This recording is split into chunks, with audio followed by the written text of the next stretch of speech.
कि इतना अजीम एहसान था हमारे मुर्शिद का, हम इस्तात तो नहीं रखते थे, और पर्दा भी फरमा गए, उस एहसान का हम भला क्या बदला दें। तो क्या हुआ, दुआ करनी है।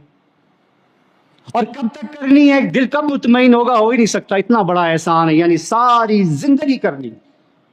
जब तक मौत के दामन में नहीं चले जाते उनके एहसान का बदला उतारने के लिए, उनके दर्जात की बुलंदी के लिए अल्लाह ताला की बारगाह में उनके लिए दुआएं करनी है। और दुआ का बेहतरीन तरीका क्या है, यही है अजीज़ान मोहतरम, जो गौसे ज़मा शेर शाह गाजी आला अलहाज पीर हारून रशीद ने हमें सिखाया था कि सारे इकट्ठे बैठो, बैठ के कुरान पाक का ख़त्म करो, अल्लाह का जिक्र करो, उसकी अजमतों का बयान करो, फिर उसकी बारगाह अक़दस में ये पेश करो, फिर इसके तवस्सुत से अल्लाह ताला की बारगाह में दुआ करो।